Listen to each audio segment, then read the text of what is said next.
Prolonged drought and scarcity of resources and seemingly neglected infrastructure are some of the issues that have fueled conflicts among pastoralists in Kenya's northern region. Now, the drought has led to deaths and rise in the number of internally displaced persons. Jackie Wambiru shares an insight on the effects of the prolonged drought in Wajir County.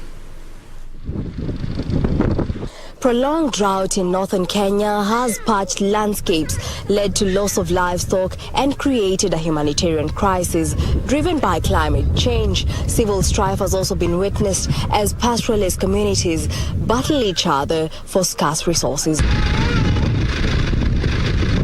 Wambiru, nestled in Wajir County.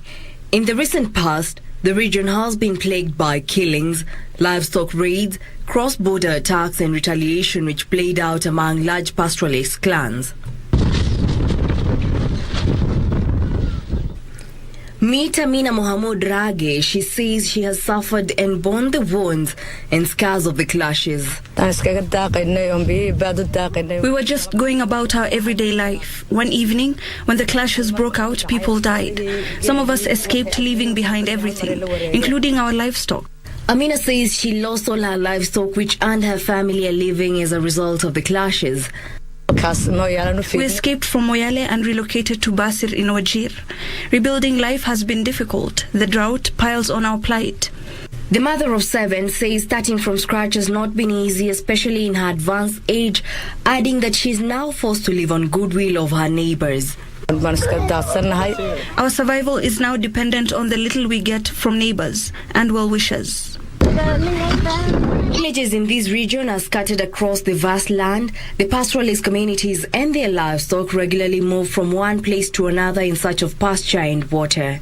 Ukame ikitokea, malisho huwa inakuanga shida.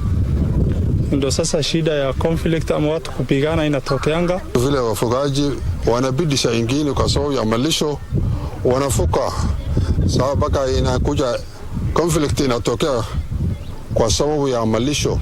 In the recent past, a section of residents have had their fair share of conflict, a situation that was exacerbated by the scarcity of resources as a result of the prolonged drought. The clashes have led to the displacement of persons and the deaths of at least 40 people in the last 2 years.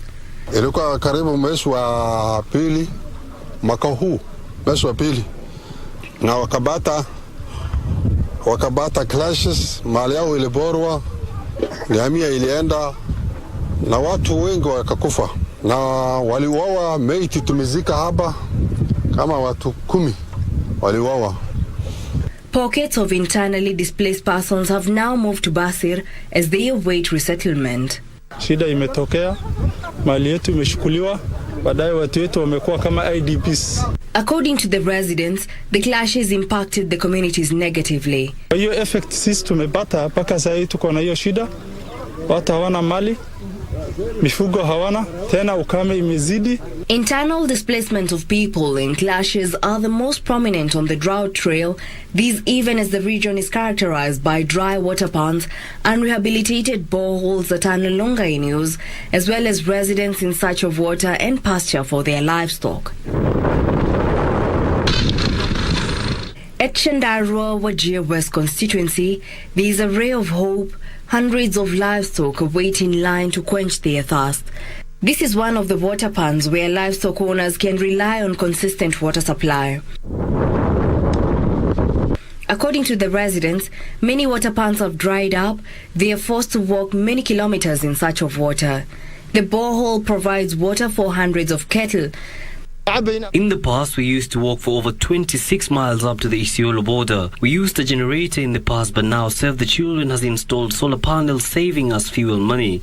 That water point serves more than 30,000 people. The borehole provides water for hundreds of herds of cattle every day. The county government of Wajir, in partnership with Save the Children, have rehabilitated the borehole in efforts to address the plight of residents. It has eased the pressure on other boreholes, a long way to achieve an equitable access to water in the county. And Livestock remain the mainstay economy of this county, and that's why the rehabilitation of water point is very important. Locals say if more dilapidated boreholes are rehabilitated, this could be a step in the right direction. Residents are now calling on the government to put in place effective measures to ease their day-to-day water burden. Maji ya kutosha inapatikana, watu hangekuwa wanafuka bila maombi ya jirani. Ambaye itafasaidia ni wapate semena ambaye labda vile wangeji safe, hata kama yuko ukame, wapate semena mingi na elimu mingi kutokana na serikali na NGOs, ili hao watu sasa ile fikra ya kuishi na wanyama, maisha ya wanyama peke yake, ili itoke na ipatikane fikra ambaye mtu anaweza kujitegemea kwa nchi nyingine, ile nchi nyingine. If we could be provided seeds to plant on our land, we can practice farming and provide food for our families. Planting of trees will also come in handy. This county has more than 340 boreholes, and almost 40% of those boreholes need rehabilitation and spare parts. Failed rains, food and water insecurity remain a major challenge in northern Kenya.